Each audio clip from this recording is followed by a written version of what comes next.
Today's podcast is brought to you by the BetStamp app, which is helping thousands of people win at sports betting for free. The same way travelers use Google Flights or Expedia to find the best prices, bettors can now use BetStamp to do the same. When you place a bet, the odds given by a sportsbook will determine how much you can possibly win. Even when betting on the same outcome, different sportsbooks will offer varying payouts, and these differences can be huge. Thankfully, BetStamp allows you to easily line shop the most profitable odds across all sportsbooks. You can click on any matchup and instantly see all the different odds for game lines, player props, and even futures bets. Line shopping is the simplest way to find an edge in sports betting and maximize your chances of winning long term. On average, BetStamp users win an extra $1,000 plus yearly just by line shopping. You can find the BetStamp app on the Apple iOS Store, Google Play Store, or through your browser at www.betstamp.app. To access all these benefits, sign up using promo code RBRANT, all one word, and start your journey to successful sports betting today. If you forget to use the code upon sign up, you can always enter our code in your BetStamp account settings afterwards. Check it out today. This episode of the Red Bull Rant is brought to you by the fine people that support us through patreon.com/Red Bull Rant. Head on over there to support us and get exclusive content when we fucking feel like it. We want to send a special thanks to Chris Adamick, the Maeve Dartinez, Pierre Eddie Delecto, and Jeremiah Dempster. As always, thanks, guys.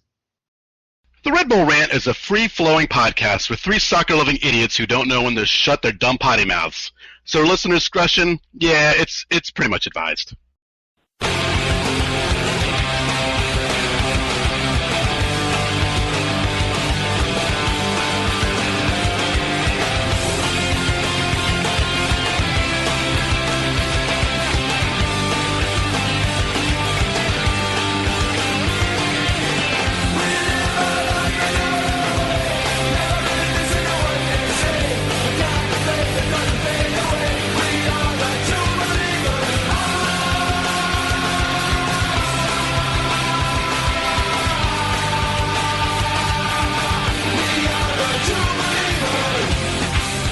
Welcome, my friends, to the Show Never Ends. This is the Red Bull Rant podcast. I'm your host, Jason Iapicco. I'm Truman, and this episode 433, Breaky. Yeah, that's a really nice break for all of a week. Yeah. And we're about to lose some players. So that'll be fun. I know we're losing some players. I didn't see who the full list is, so we'll have to. Maybe we'll get lucky and I'll actually be on the Rebels website. No. One of them is. Oh, sorry, two of them. Two of them are. All right. So obviously Red Bulls have not played. We're going to talk about the game that's coming up next Wednesday. It's a little unusual for us to be recording, in theory, a preview that far out, but it's Thursday. It's our night to record, so we're going to do this thing. That's right. Plus, I'm going on vacation next week, so I don't want to have to try to fit two episodes in somehow when I'm on vacation. So, Red Bulls come into, Red Bulls' next opponent on Wednesday, June 21st. They will take on Charlotte FC at home. Game will be at 7:30 p.m. Eastern Time. Charlotte comes into this game with a 6-4-8 record, 22 points plus. Number 10 in the Eastern Conference. I don't know the goal difference off the top of my head. Their last five in the league, they are 1-1-3, so they're not in a good trend at the moment, which doesn't mean anything for this Red Bulls team. So you are correct. So predictions. So I am currently in the lead with 11 points for the predictions, so I have to go first. Pain, I guess. I mean, we got Lewis Morgan back and lost him within a week, so yeah. Because he went in a little too hard, and at the end of the game, the result was set. You didn't need to do anything. Did they put a timetable on for him? I have no idea, honestly. It wouldn't surprise me if they haven't.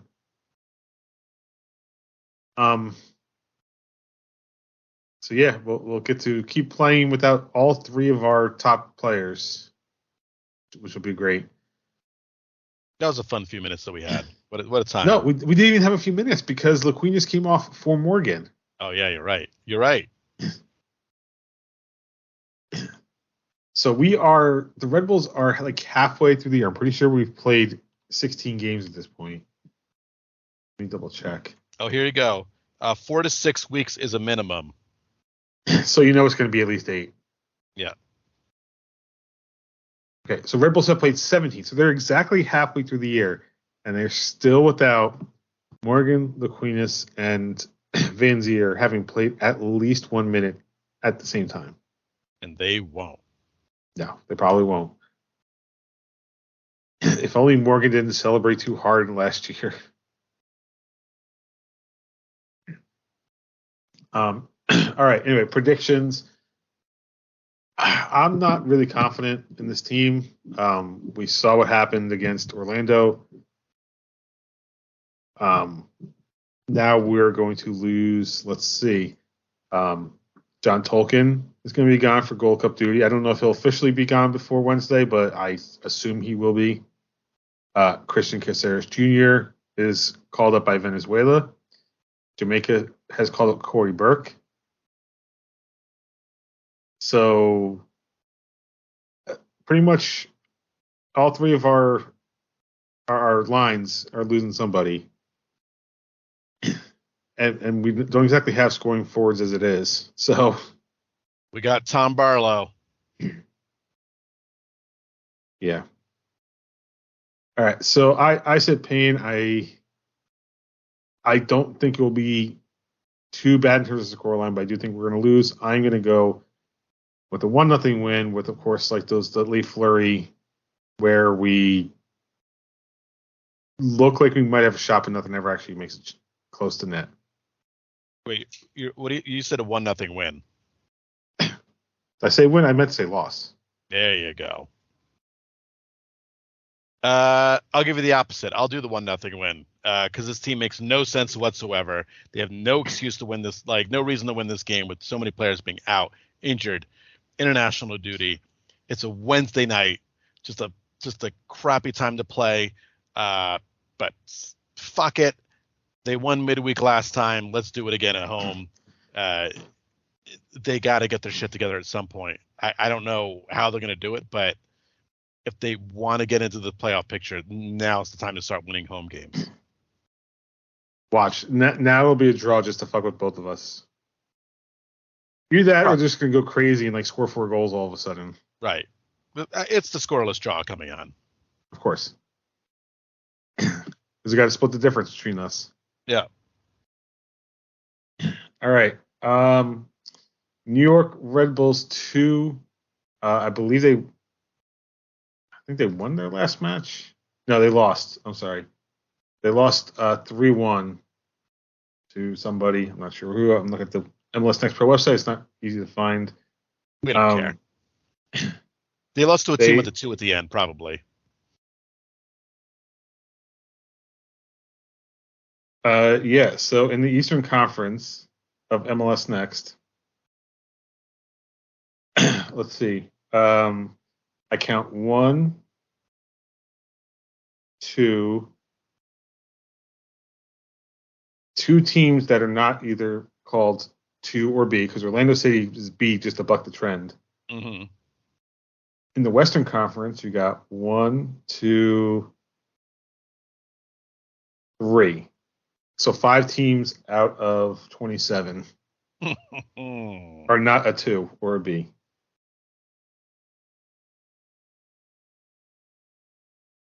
Man, MLS Next Pro, so creative. Yeah. So the Red Bulls 2 sit at 6-4-3. That's 23 points. They sit 5th in the Eastern Conference. I don't know how playoffs work for them, so we'll see. Yeah. Who knows? Oh, apparently there's divisions too. I didn't even realize there's divisions. So we are 3rd in the Northeast Division.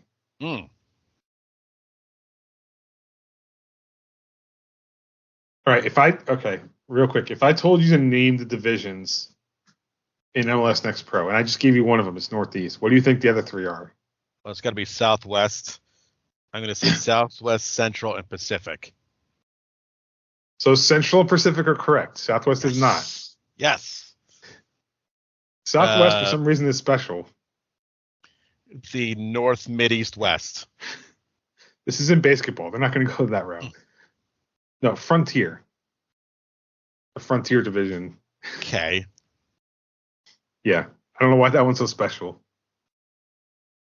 All right. Gotham FC drew their last match 1-1 at the Houston Dash. That puts their record at 5-3-3, 18 points with a +3 goal difference. They're currently sitting 5th in the NWSL, 2 points above the playoff line, and 2 points away from first place. So that's a good spot for them to be in, considering the last few years. All right. With that, it's time for an F1 update. And box now, box for her. Stay out. Fuck! What tire. That never gets old. No, it won't. I love that clip. Did I touch on Spain? Did we record since Spain happened? I talked briefly about Spain. Okay, but if you want to give your thoughts. Well, Max won again. Yeah. So there you go. At this point, it's pretty much when are they going to lose, or if they're going to lose. I mean, he's winning the championship. It's such a beating at this point. Yeah, it's just how many times does he win the races? Right.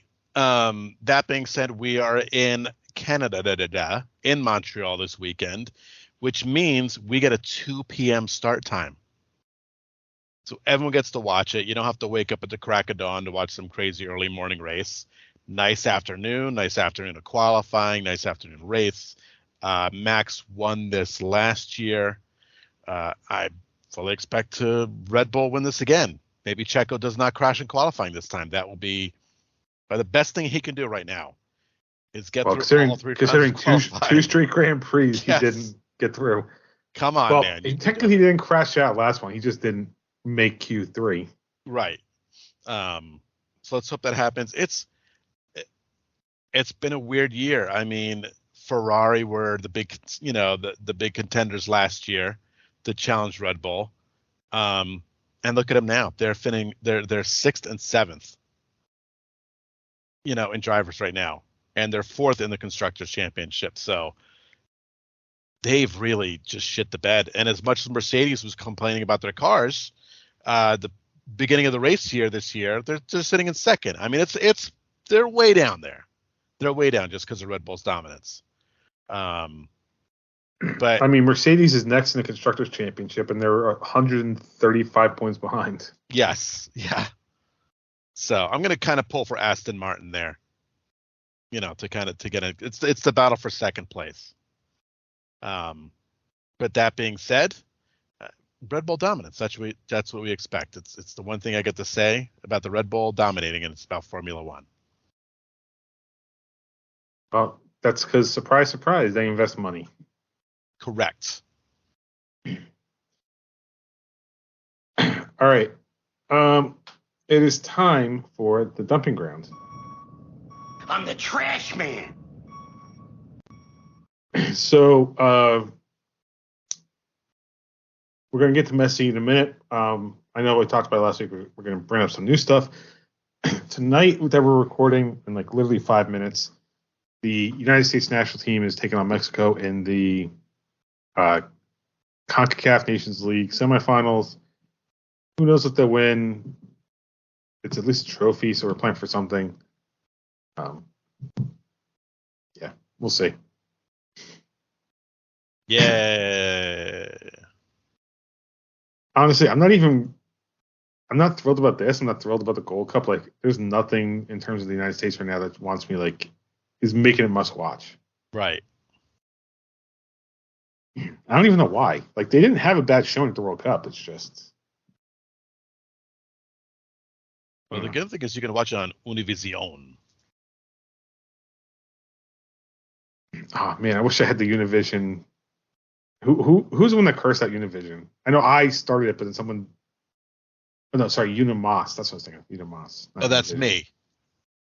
Yeah. Well, I don't have that clip, so Unimas. there you go. All right. So Messi to MLS. It was announced last week that he was coming to Miami. Two surprises. One, he doesn't have a contract yet with Miami because, that's kind of thing you should have before you announce it. And two, the news about Apple TV and Adidas money, apparently he's directly negotiating with those. Is not an MLS thing. Yeah. So Lord only knows that's going to players work. off, I feel. It's got to piss some players off. Wouldn't it piss you off? I mean, we all understand who he is, and we all know the attention who he's going to bring to Major League Soccer. But again, in the long run of MLS, what's this going to do? Give them a couple years of people watching games, going to games not rooting for a team but rooting for a player? Because that's what this is going to be. I mean, depending on their CBA, it might get them more money. Not necessarily the amount of money Messi will get from Apple, but right, these other players are getting Apple money, Adidas money, like he will. Yeah. But I was wondering how I was going to get around the CBA because there was no way in terms of a CBA that would have been allowed. Right. Well, it's like, oh no, we just don't have to worry about that. Going to negotiate this separately. Yep. So I don't know. I mean, it's going to be good for MLS ticket sales, which is great. But when he retires or leaves the league, are any of these people going to actually I went to a fucking Columbus Crew game and now I'm a fan of the Columbus Crew? Fucking no. I went to watch him on a Wednesday night in Seattle on turf. Right. That's the shitty part of these signings, and it was like that with David Beckham too. The needle moved up, and then it moved right back down with like 2 years him being there. Like even when he won the championship, at that point everyone was kind of like, we don't really care. Yeah. So it's not going to matter because the biggest problem with MLS, like almost every league, is they're not the top 4 leagues in the world. They're a selling league, and they're not going to be a league that just has a ton of money to spend on players. It's the whole fucking single entity system nonsense with crazy fucking salary caps. And this is what you get. You get one player that gets to show up, sell tickets, and then disappear to call. How much do you think Apple's loving that $60 million bet though on MLS right now? Oh yeah. Oh, geniuses. Right, because it's a static amount. I don't think it's revenue sharing.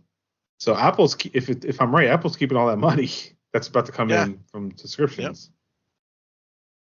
Because they're going to get a lot. They're going to get a lot more worldwide subscriptions now. That's the whole point, right? Just for one person. Yep. Which means the first game he plays in is going to crash Apple TV. So absolutely. All I know is I will not be in any stadium that he is in because those tickets are crazy expensive. Yeah. Oh yeah. And they haven't even announced when he's going to start playing yet. Nope. I would say if he signs within a few weeks, I would say like end of July. August. Right? After Copa America? Yeah. Yep. It's not going to be for a while. Wait, is Copa this year? I don't remember when Copa America is. Let's see. Oh yeah, 24. Okay, so but still, he'll want the summer off. Then he'll join at that point. Yeah. I'm just checking Red Bull's tickets, seeing if they're still completely bananas. They probably are. Yeah. Yep. They're all still nicely bananas, which is good to see. Is this resale or direct? Oh, I'm just on Ticketmasters, so this is all resale. So what's roughly the lowest you're finding right now? 270 in section 216, row 19. So that pretty much top of the stadium. You are correct, sir.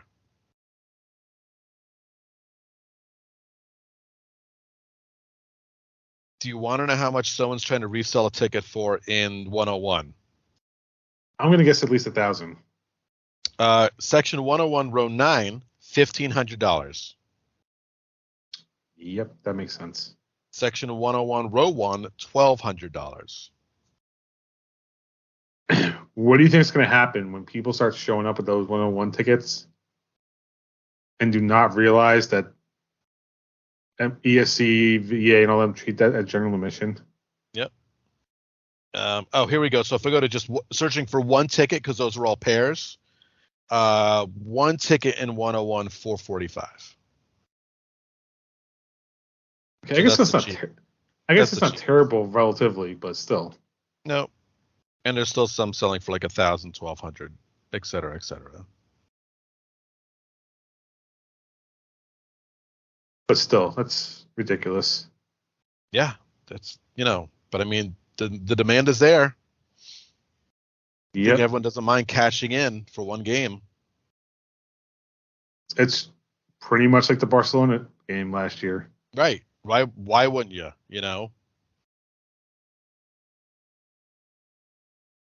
All right. Anything else for Dumping Grounds? No. Liverpool opens at Chelsea. That's all I have. That's the most exciting thing I've heard today. So not very exciting. They announced the schedule for next year? Just like I only saw like the first 5 games. Because the wife and I were considering a trip next year. Yeah, they only announced the first. I only saw the first 5. The fixtures.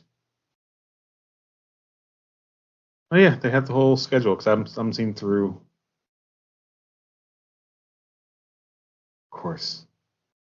We were talking about going in January, and there's only two games for Everton in January.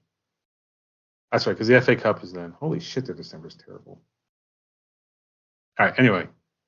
All right, was that it for Dumping Grounds? That is it. Okay. We do not have a Pat's betting corner. I kind of forgot to mention that we're recording this week, so that's not happening. That leads us to our last thing, Truman's terrible team of the week. That's terrible. Oh, I had a team. It was Montreal annihilating Minnesota 4-0. So that's a little embarrassing. Yeah. Because Minnesota was, they're just out of a playoff spot, but those are kind of two middling teams. But no one likes getting the shit. I mean, it should have been us, honestly, but I don't fault that on us. We won't talk about the Orlando game again, but I don't put the entire blame on our team.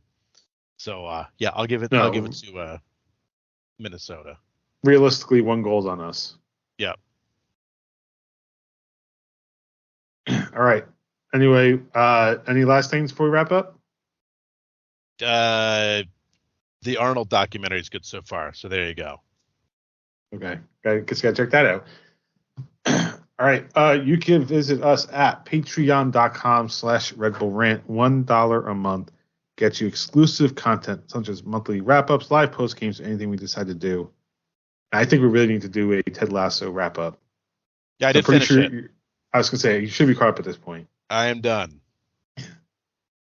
You can email us redbullrant@gmail.com. If you want to call us, 973-348-5329 is the voicemail. Facebook.com/redbullrant. On Twitter @redbullrant for the show, @Doc the Stooge for myself, @the Truman for Truman. Subscribe to our show via iTunes, Stitcher Radio, YouTube Music, YouTube, SoundCloud, Spotify, pretty much anywhere you can find a podcast. Last words before we get out of here. Yeah, Red Bulls, come on. What are you waiting for? Do it. Come on, kill me. I'm here. All right, here, kill me. Come on. What are you waiting for? Oh, and win.